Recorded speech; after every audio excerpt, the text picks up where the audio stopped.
नमस्कार, माझे नाव तेजस्विनी आहे. इयत्ता 5वी. शाळेचे नाव जिल्हा परिषद प्राथमिक शाळा. प्रत्येक व्यक्तीच्या आयुष्यात काहीतरी बनायचे स्वप्न असते. काहींचे स्वप्न शिक्षक बनायचे असते, तर काहींचे पोलीस, लेखक, सैनिक, तर इंजिनियर बनायचे असते. माझे स्वप्न डॉक्टर बनायचे आहे. मला डॉक्टर बनून लोकांची सेवा करायची आहे. अनेकांचे प्राण वाचवून त्यांना नवीन जीवन द्यायचे आहे. मी लहानपणापासूनच डॉक्टर बनायचे स्वप्न पाहत आहे. मला डॉक्टर बनून पैसे कमवायचे नाही, तर अनेक लोकांची मनोभावी सहायता करायची आहे. जे गरीब आहेत, शिक्षणासाठी त्यांच्याकडे पैसे नाही, अशा लोकांची मी सेवा करणार आहे. डॉक्टर देव नसतो, परंतु तो कठीण परिस्थितीतून रुग्णाला बाहेर काढू शकतो.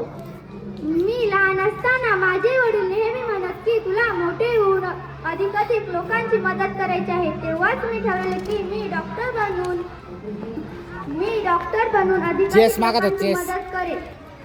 आज जगभरात नवनवीन रोग पसरत आहे. त्या रोगांना नियंत्रणात ठेवण्यासाठी प्रयत्न करायला मला खूप आवडेल.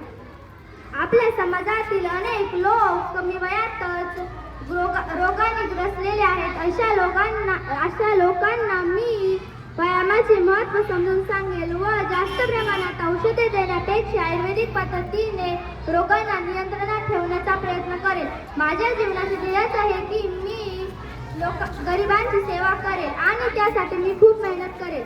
खरंच मित्रांनो, मला डॉक्टर बनायचे आहे, कारण आपल्याला पूर्णपणे निरोगी आणि तंदुरुस्त ठेवण्यात नेहमी मदत करत असतात. डॉक्टर म्हणून मी गरिबांसाठी वेगवेगळ्या वैद्यकीय सुविधा उपलब्ध करण्याकडे नेहमी लक्ष देण्याचा प्रयत्न करेल. जय हिंद, जय महाराष्ट्र.